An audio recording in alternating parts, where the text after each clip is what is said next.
मैं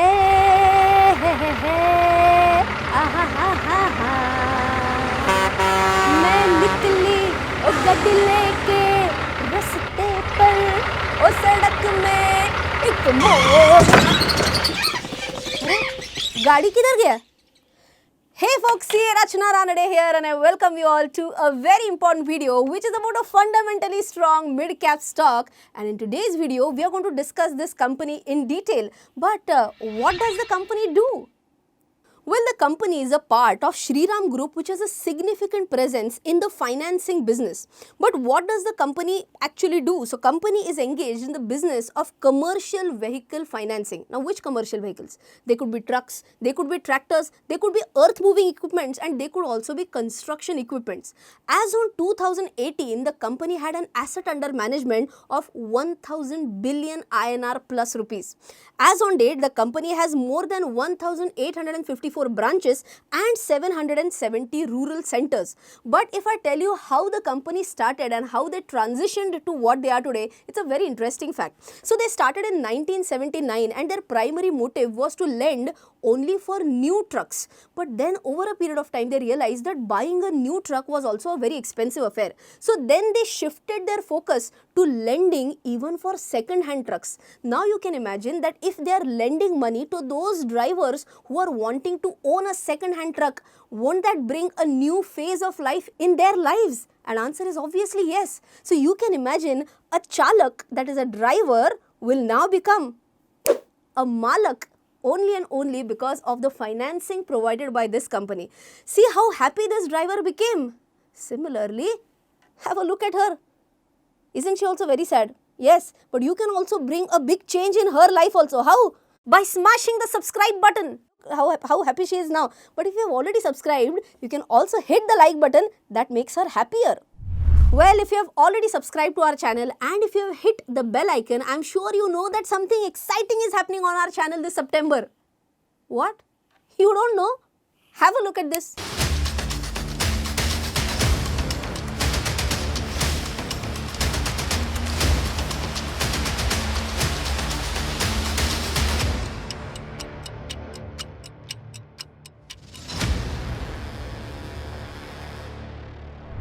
Well, by now I think one thing is fixed in your mind, that this company gives loans to all those people who are wanting to buy second-hand trucks. But is that the only offering given by the company? No. So now let's understand the entire gamut of the various loans which are given by this NBFC.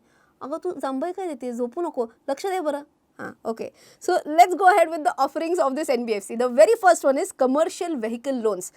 To whom? To those people who are wanting to buy trucks or tractors or farm equipments or construction equipments and so on and so forth, right? Second one is business loan. So now let's understand, if a person is a dealer of what? Tractors. That person also might be required to get a loan. So can Shriram Transport Finance Corporation give a loan to such a dealer as well? Answer is obviously yes. Third one is a working capital loan. Now you can imagine that a truck driver, if that person needs to change the entire tires of that truck. So you can imagine 6 tires, 8 tires, 12 tires, that's going to cost a lot to that person. So can the company give a loan to change the tires, to repair the tires, to just overall for transport invoice discounting or even vehicle insurance loans for that matter? So I hope you have understood that the working capital loans can have a variety of sub-points in between. And the final one is emergency credit line guarantee scheme. Now what is this? Let me give you with the help of a simple example. Assume that this is Mr. A, who is the truck driver of the company, and he is wanting to get a loan. This is another entity which is saying that, okay, we have checked all your CIBIL score, this, that, whatever is the requirement, and all our checkpoints are checked off. We can give you a loan, but that last point, that's a problem. What is that problem? You don't have a guarantor, and that is the reason why this Mr. A is very, very sad. Now, what does Shriram Transport Finance Company do? Shriram Transport Finance Company will again do an independent assessment of this person, and if they feel that this person has the repayment capacity, they will stand as a guarantor to this person, and that is why the last checklist box will be also ticked off, making this person very happy. Now let's move on to the financials of this company. If you see that the stock PE is at just 10.3 as compared to the industry PE of 25. Some people might feel that it is undervalued, let's buy the stock. But that should not be the case. Ideally, you should check the financials, because if the financials are not up to the mark, that might be the reason why stock is not getting a good PE. We are going to discuss the financials in detail in a bit. But before we move on to that, let's also have a quick look at what is their P to BV, that is price to book value. It is also fairly valued at 1.38. What about the ROE? ROE is at 11.4%, not bad. By the way, we should not check the ROCE for this company because it's primarily into the lending business. Similarly, we should also not check the debt to equity ratio for the same reason, right? So with that, let's move on to the profit and loss account. Here, you can very clearly see that currently, if you are checking out the revenue line, it is continuously increasing and the TTM revenue is at the highest lifetime high. Even the financing profit you can see at 4,739 crores, it is at an all-time high. Same case is with profit before tax as well. Their financing margin is more or less similar. In fact, during the COVID years also, 2020, 2021, it was fairly stable and TTM financing margin is at the highest. Now, if we check the quarters as well, quarters also currently, if you see June 2022 quarter at the highest, financing profit is also at almost at an all-time high. Even PBT is also fair enough at 1,307 crores. What about the investors for this company? If you see, FII holding is decreasing a little bit from 53%, it has gone down to 49% in the latest quarter. But this has been offset by an increasing stake by the DIIs and also by the promoters of the company. But we also have to check into a little bit more detail. So for that, let's go on to the investor presentation of this company.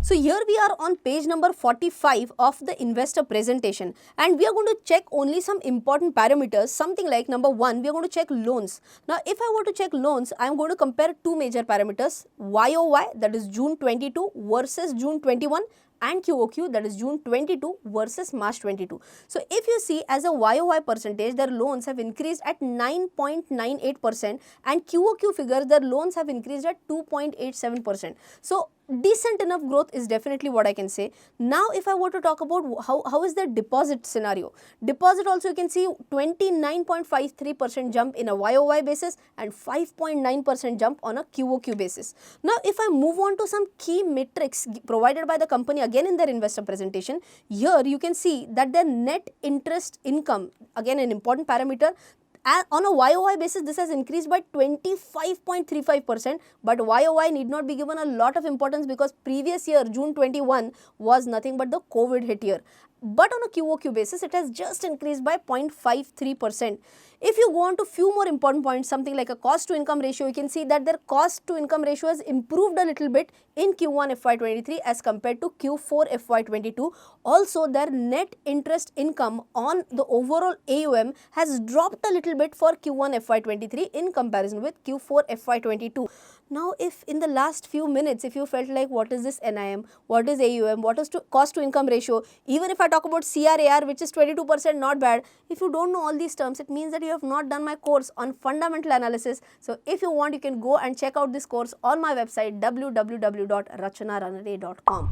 Now let's move on to the last point which we have not discussed till now, and that is nothing but the gross NPA ratio. Very important ratio, so I want your 100% attention again.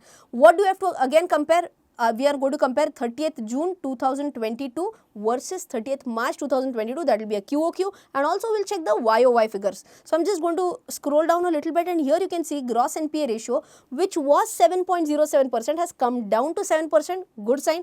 Gross NPA, lower the better. And if I'm comparing YOY, it has gone down from 8.18% to 7%.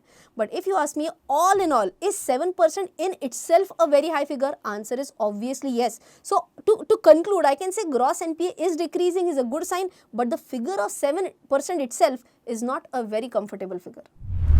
Moving ahead to one more update about the company, that is on 13th December 2021, the board of directors of the company announced that the scheme of arrangement and amalgamation involving amalgamation of Shriram Capital Limited and Shriram City Union Finance with Shriram Transport Finance Company has been announced. Well, now that you have understood about the finances and about the updates of the company, the final point to be answered is that will the company be able to continue its growth trajectory or not?